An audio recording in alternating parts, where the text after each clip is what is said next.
Hello and welcome back to True Faith, the Writer's Block. It's episode 12. I'm your host, Daniel Wills, and I'm joined by Lee, Sam and James. Lads, how are you all doing tonight? All good, thank you. Well. Thank you. Very good. Now remember, as per usual, if you do want to get involved with True Faith, do things like this, write for the fanzine, write for the website, head to their Twitter, @TF_NUFC, and get in touch. Now, just before we get into tonight's first topic, lads, Newcastle are officially safe now, so I'll give you each about 30 seconds just to quickly summarise your thoughts on the matter. So I'll come to you first, Lee. Happy, obviously, but it's tinged with a little bit of sadness. I think unless something drastic happens over the course of the next 3 or 4 months, next season's just going to be a case of rinse and repeat. But obviously, retaining our Premier League status was imperative because without Premier League status, Newcastle isn't a viable purchase for anybody, whoever you're looking at. Yeah. James? Relief more than anything. I didn't see it being tied up this quickly, to be honest. I thought it might have gone down to the last game against Fulham. So, look, we pulled it out the bag, put in some great performances against, West Ham and Leicester, which we'll come on to talk about. But yeah, just relief, because to be honest with you, I did think we were going to go down. So I'm delighted. Brilliant. And finally, Sam? Just a sense of satisfaction, Dan, but I think no more than that. I mean, I think there was, as the lads have touched on, some good performances here, but it's kind of a lot of erraticness in terms of a tale of two halves over the course of the season. And I think a sense of inevitability, if we stick with the current management team, it would be a case of Jekyll and Hyde. Yep, no, I agree with you there as well. Right, let's get onto our actual first topic tonight, where we'll be discussing whether the 4-2 win we had on Friday night against Leicester was Newcastle's greatest away performance in the Premier League era. It's certainly an interesting debate because, there have been some of the great away performances in Newcastle's time during the Premier League. So I'll come to you first, Sam, on this debate. What do you think? Do you think it is our best ever away performance? And if not, do you have any thoughts as to what might be? So first of all, Dan, I think it was a brilliant performance, great result, and I think it was one that was most unexpected. Certainly for me going into that, I wasn't sure how we were going to do. Maybe more in line with recent performances there, the 5-0 drubbing, but I'm going to go against the grain. I think there's been some other performances and results over that era. Mainly for me, 4-1 away at Spurs, back when Martin scored that outstanding goal. Mainly because it was one where in a venue traditionally, or a city traditionally, where we never tended to do well. So it was quite a watershed moment in particular, that particular performance at the time. Any away performance and winning the derby, although there's been short supply in recent years. And particularly the performance and win at Old Trafford a few years ago under Alan Pardew's tenure. So I would say it was a great result performance, but I would say there's other results that slightly take precedence over that one. Yeah, I tend to agree with you on that as well. I mean, Leicester was fantastic. I was sort of blown away by how good we were, especially after the performance we gave against Arsenal the week before. How good that first 75 to 80 minutes was against Leicester. What you said there, Sam, was interesting. Newcastle in London. Obviously, we don't have a great record there, so I was going to throw in the mix perhaps the 3-1 win away at Highbury in, I believe it was 2001, that took Newcastle top of the Championship, which was a fantastic performance. And sorry, took top of the Premier League. What am I saying, Championship? But yeah, obviously, it showed that Newcastle once upon a time were a really, really good side and used to actually play quite well and had some decent players. Lee, do you have any thoughts on the matter? Would I say it's our best performance in the Premier League era? Absolutely not. I would agree with what Sam said. I think for me, it was probably the most unexpected result and performance in the Premier League era.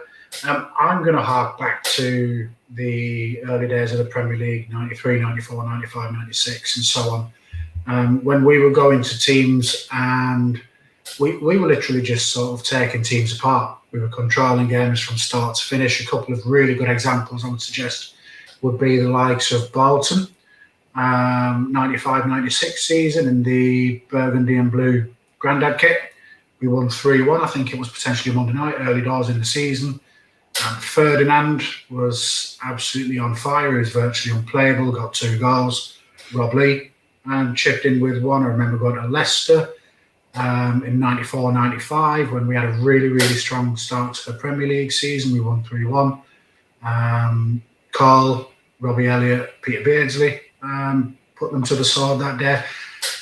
There's a whole host of games in those first few seasons back in the Premier League where Newcastle really went to teams and effectively took the piss.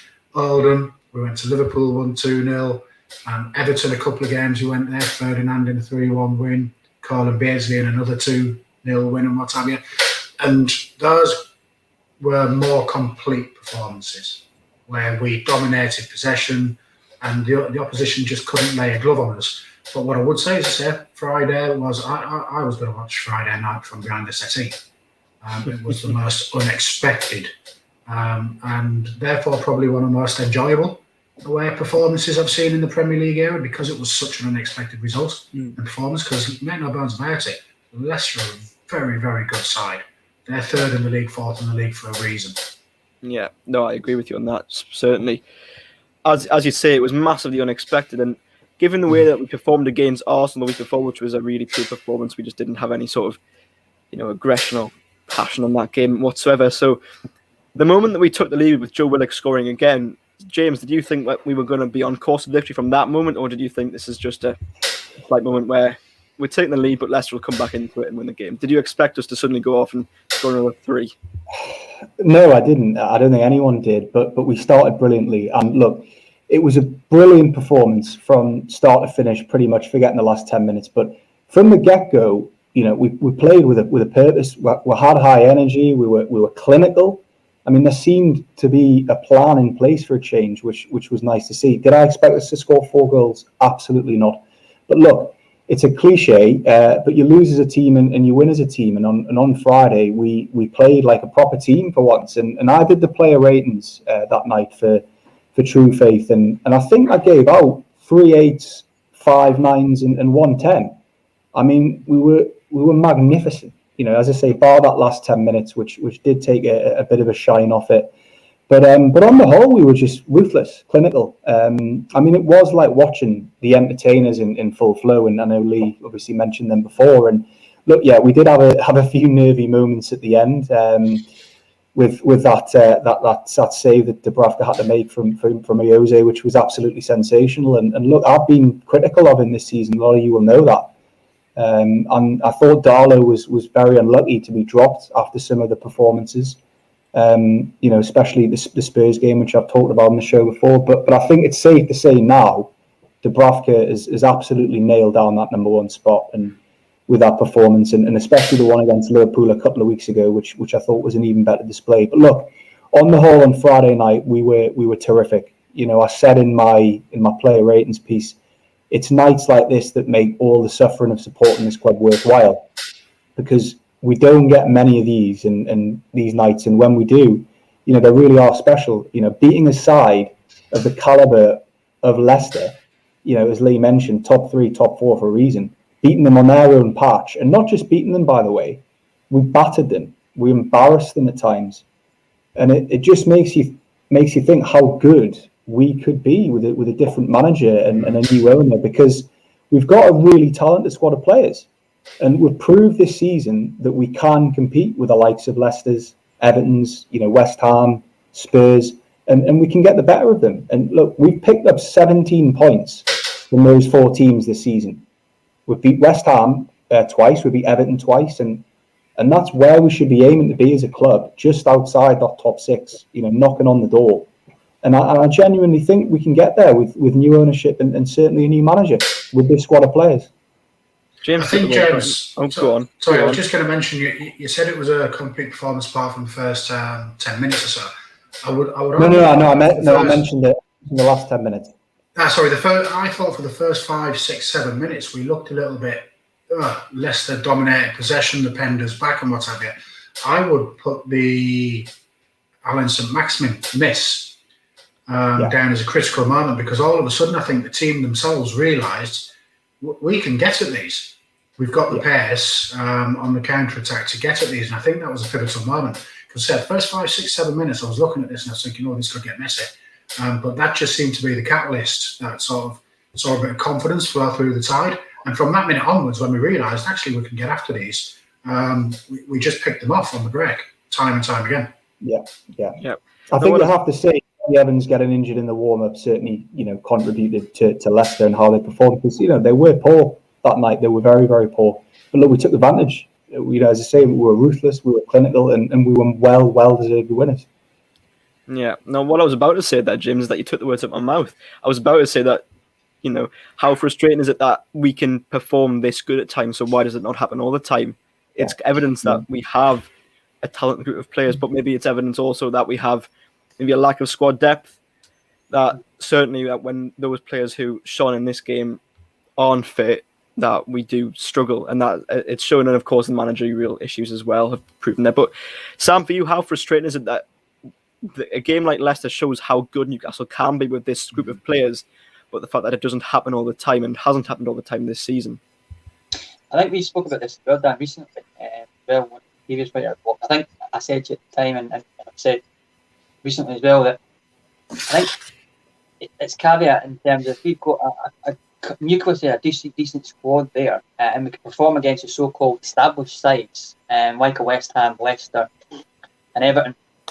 But we always, in games where we are sort of expected to be on the front foot, as you were, and dominate against maybe the likes of your Brightons and such like, we tend to struggle in those sort of games. So certainly the counter-attacking side, or counter-attacking element of it, tends to suit us. But I think going back to Friday, we got right at Leicester, got stuck in, knocked them out of the rhythm, and I think we got that first goal, which, as Lee says, gave us that confidence to then go on and actually insert our own game plan. So I think if we have a manager that's got a series of plans in place, structure, then I think we can certainly go and push on with it. I think, as James said, we could certainly be chatting on the door of at least a top six, gradual building towards that as being our aim. I don't think it's beyond the realm of possibility. I think we've got a certain group of players here in the origins of a good squad. It's just maybe that little bit of lack of depth, as you mentioned there as well,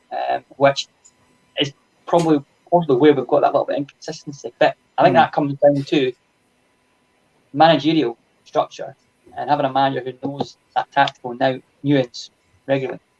Yeah, no, I agree with you on that as well. Of course, one of those special players that we mention a lot these days is Callum Wilson. 2 goals that night, and obviously now he's out for the rest of the season, which is a bit unfortunate, but thank God we are safe. But that brings me neatly onto our next topic, which is Callum Wilson the greatest striker we've had since Alan Shearer retired? Now, James has been very passionate and very vocal on getting this topic on because he has some sort of a love affair with Callum Wilson. So, James, I'll come to you first on this, because there are other notable names that you could throw in the hat that have been good for us in a forward and attacking position since Shearer retired. So I'll come to you first, James. What are your thoughts, and what is your obsession with Callum Wilson? Well, look, I was really looking forward to talking about this today. As you guys know, and Dan have pointed out, as you say, I'm a massive fan of the guy. But look, when I heard the news this morning that he was going to miss the rest of the season with a hamstring tear, it's kind of put a bit of a dampener on it, really, because I genuinely thought with Sheffield United and Fulham to come, he could easily have finished on 16 league goals. And bearing in mind, he's already scored 12 so far, and that's with him having missed 9 games through injury. Look, that's this campaign. He's scored more league goals than Rashford, Sterling, Danny Ings, Aubameyang, and Mane, just to name a few. I honestly think if he had stayed fit for the whole season, he could have easily finished on 18, 19, 20 goals. He's that good. And look, assists as well. He's got 5 this season, which isn't too bad at all. He makes players around him better. I mean, the Crystal Palace away game, for example, just shows you what Joe Linton can do, or could do in one game with a good player beside him. But look, if you look at the stats this season, when Wilson scores, we don't lose. It's as simple as that. And we would be playing Championship football next season if it hadn't been for his goals. And if you look back at his goals this season, the important points we've picked up, West Ham away, Burnley at home, Palace away, the 2 Everton games, the Leicester game on Friday night, his goals have been massive for us, and he's won us those points single-handedly almost at times. And you can't put a price on that. And look, for 20 million, he's been an absolute bargain. If you compare him to Joe Linton, who cost twice that, it's frightening, really. But look, I honestly believe he's been our best pound-for-pound signing since Dubai. But what I like about him so much is he's a natural goal scorer. All he wants to do is score, and that's exactly what Shearer was like. I'm not saying he's better than Shearer, absolutely not, certainly not. But you can compare him to certain aspects of Shearer's game that Wilson can do and does. And look, that's the first thing that comes into his mind when he gets the ball. Can I score? And more often than not, he does. And, this is a guy who's had 4 England caps. In my opinion, he's unlucky not to be considered as an option for the Euros. That's a whole other debate, though. But yeah, look, I saw today he was given an award for reaching 50 Premier League goals, which is a great achievement for someone who has spent his career at Bournemouth and Newcastle. I mean, Joe Linton would snap your hand off for 15 career goals, never mind 50. But look, I'm a huge fan of the lad, and I really hope that he can see out his career at the club. So just to stick with you, James, on this point, obviously, given what you've said there, you've got Demba Ba, you've got Loic Remy, and Solomon Rondon, just to name a few there. You see Wilson as ahead of all of them in their prime, in their peak at Newcastle? Yeah, I do. I do. Yeah. And look, I think the one that you mentioned there, who I would probably say comes close to him more than the others, certainly was Demba Ba. Certainly in the 11-12 season, especially, 16 league goals. I think he finished with that season. But we were a much better side back then, the likes of Cabaye, Ben Arfa and Cisse alongside him. So he had more service.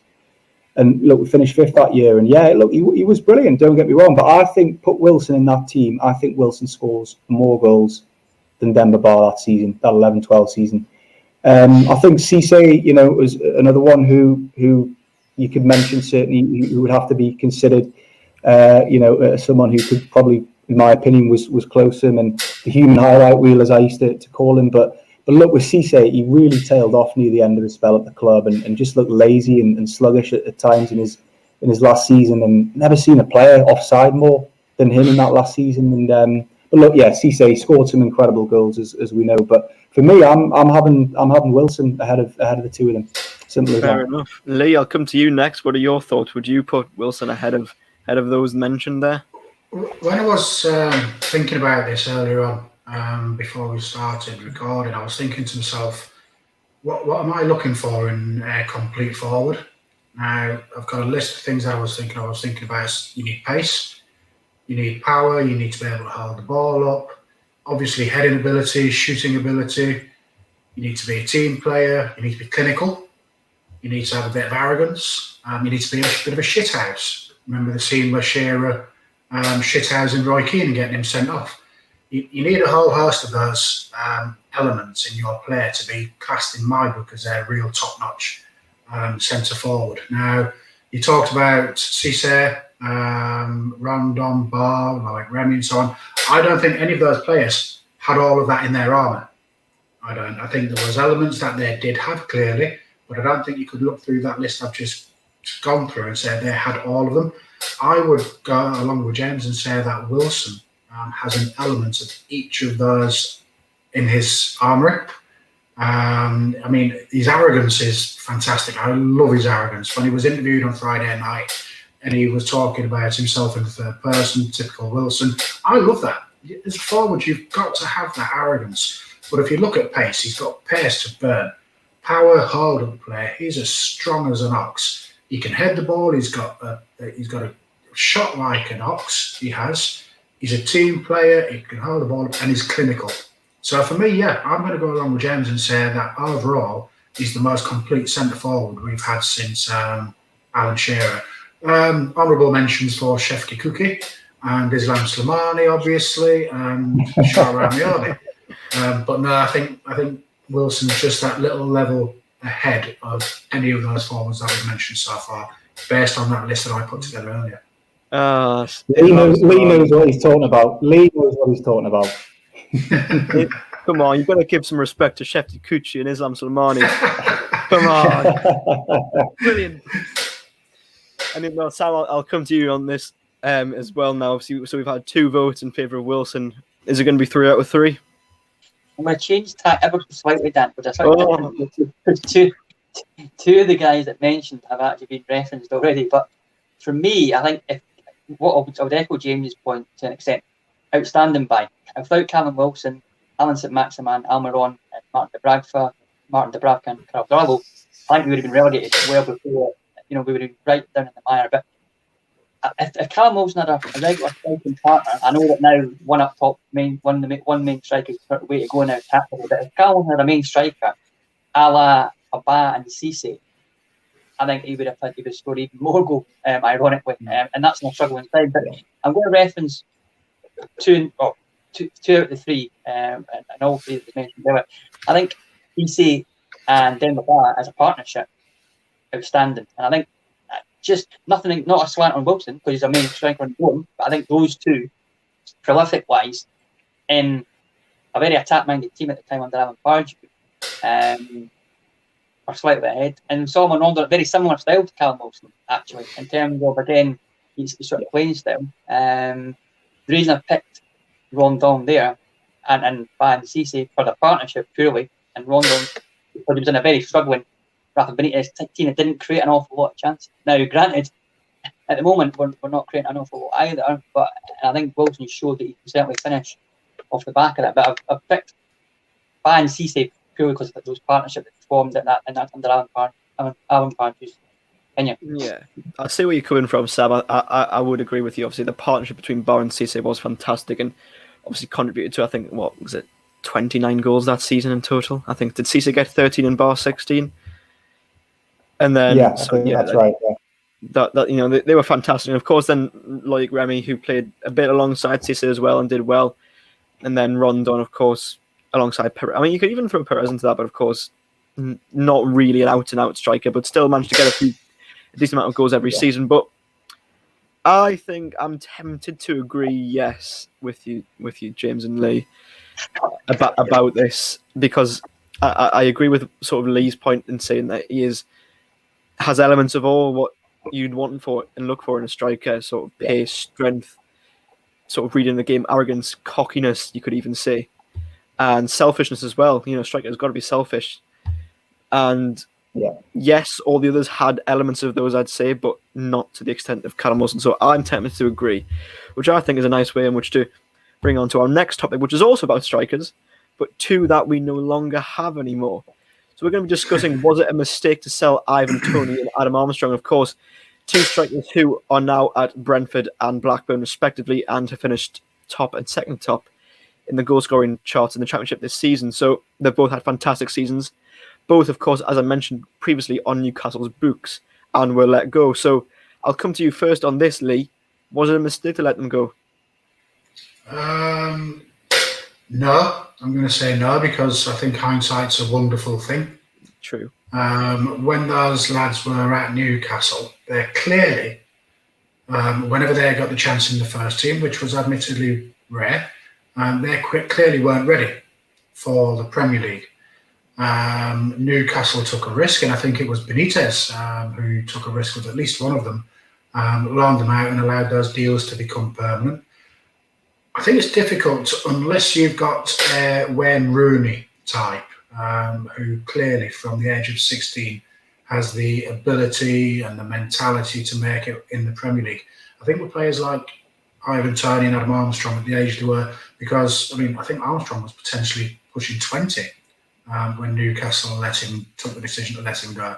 I think unless you've got a player who's clearly going to make it in the Premier League, such as a Rooney, or even a Gaza, if you want to hark back to the 80s, I think you've got to make a decision and you've got to stand by that decision. Sometimes it's going to come back and bite you on the arse. Don't get me wrong, I'd love to see them both back at Newcastle next season. It's not going to happen. There's just going to be too much money on the line to get either signature, to be perfectly honest with you. But is it a mistake? I personally don't think it was a mistake at the time. I thought it was the right decision. We had forwards well ahead of those lads, and they weren't going to get a break at Newcastle. And the chances are, in my opinion, they wouldn't have developed in the same way had Newcastle retained them. And of course, you've got to think that now, they've had very good seasons, but these have been seasons in the Championship. Now, Dwight Gale was brilliant in the Championship. On the Premier League, so it's still a step up for both of them. So who knows how they would react and will react if they ever get the chance to play in the Premier League. So given that, maybe it isn't a mistake. James, your thoughts on this? Well, I think Lee makes some very good points as usual, but I am going to disagree with him here, to be honest. I think it's a big mistake.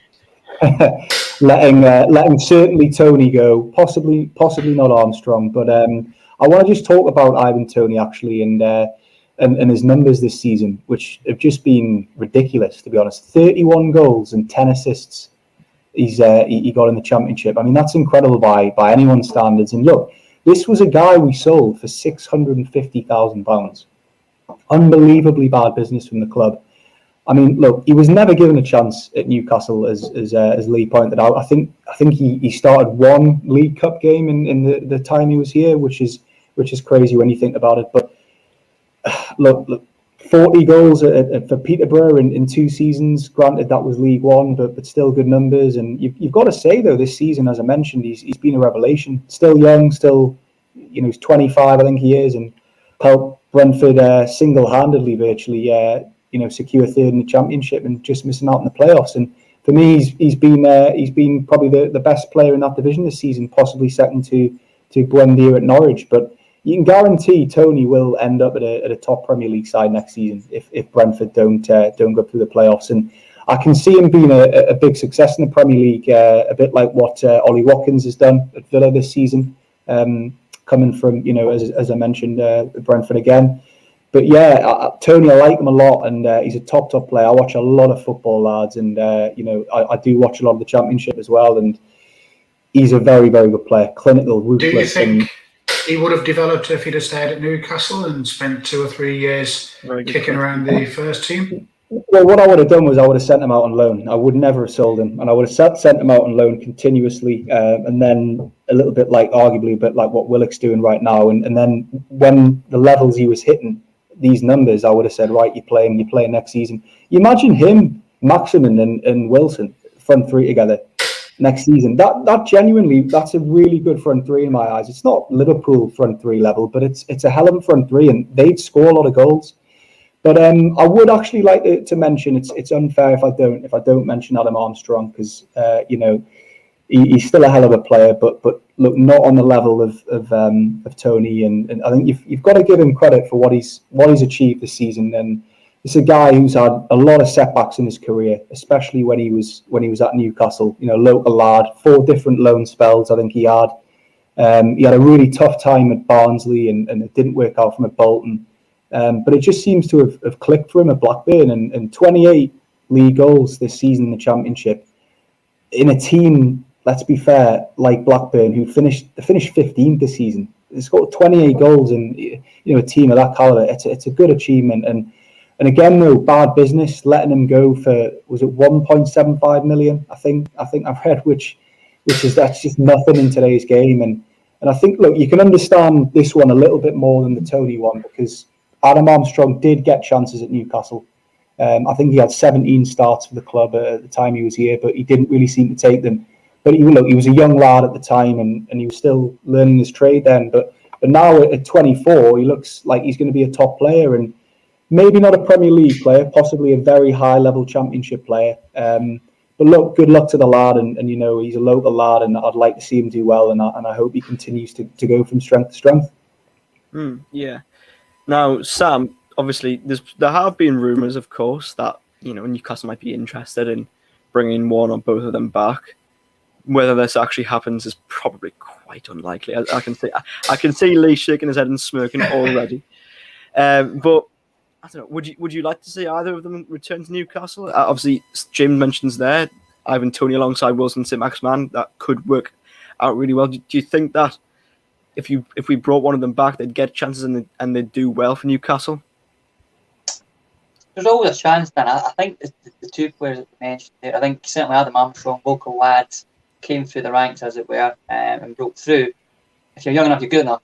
I think both players, though, generally speaking, it was always going to be tough for them to get a consistent running team at the time, given there were a higher degree of quality collectively in that team at the time. And whilst I think putting Adam Armstrong on loan was looking to try and get further development for him, and certainly a league like the Championship with its physicality and his prolific strike rate in that league certainly proves he can score goals. I think both players have in retrospect, I've found their level. I may well be proved wrong on both things, but I think at the time, given the team, the depth of squad that we had at the time, for them to get consistent runs in the team, I think was always going to be a bit slim.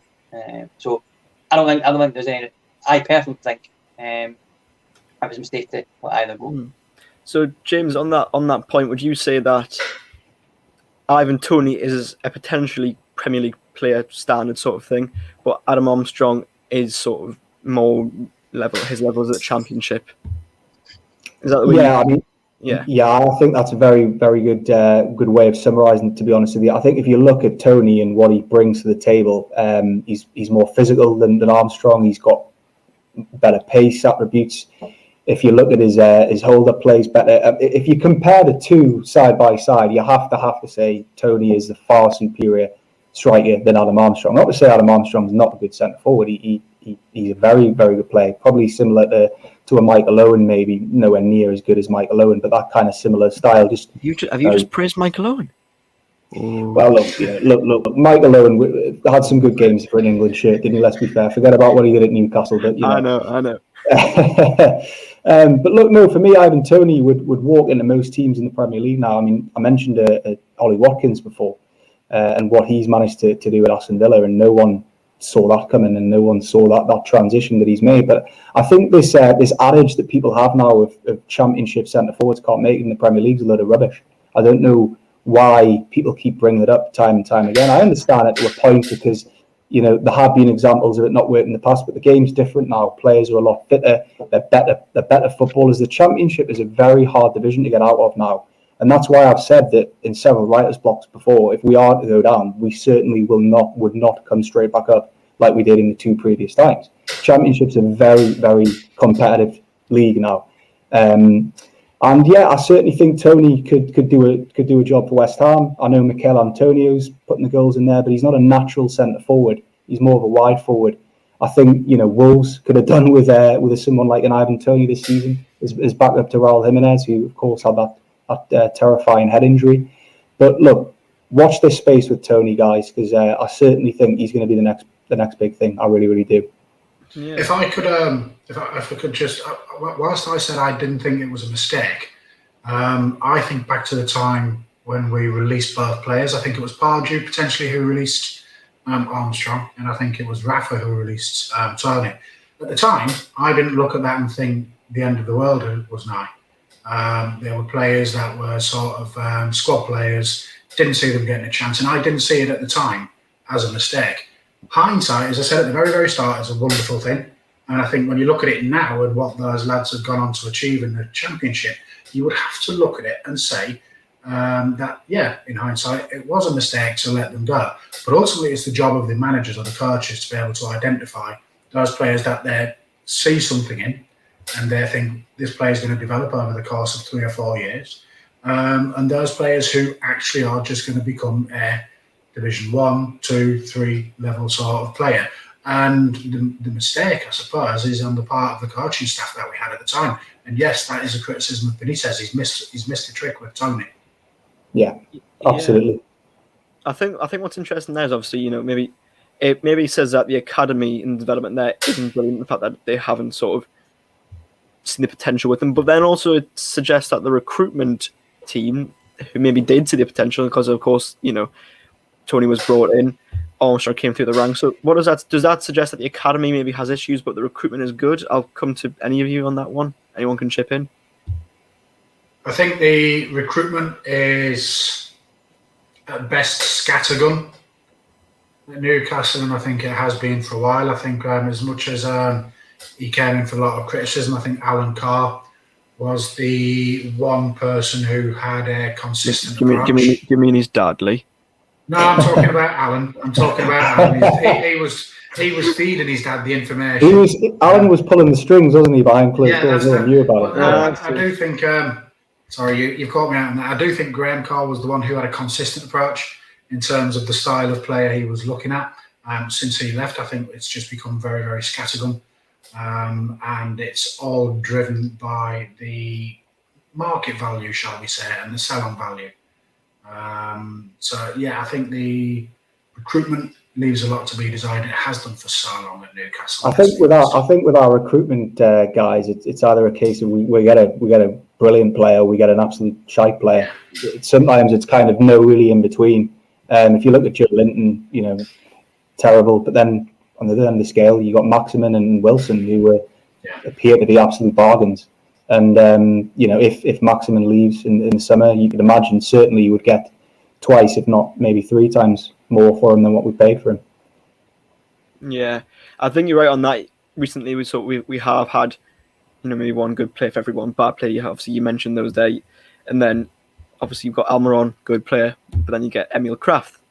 So it sort of does balance itself out. So given that, and obviously the lack of squad depth going forward, Sam, if you were in charge of Newcastle's recruitment, what changes would you make? I know it's a very big question, but I think probably for me, Dan, certainly having a real sort of structure in place. When I say structure, conveyor belt of academy talent coming through the ranks. In recent years, it's been very, very sporadic, as the lads have touched upon. But certainly, from our own sort of homegrown talent, as it will, you've had like Paul Dummett, Andy Carroll, Adam Armstrong we mentioned earlier on, but it's been very, very sporadic on the ground as it were. So I think certainly having a structure in place for the academy, but also we mentioned about Ivan Toney and others looking down those lower leagues, because you can unearth a gem or two there, a Jamie Vardy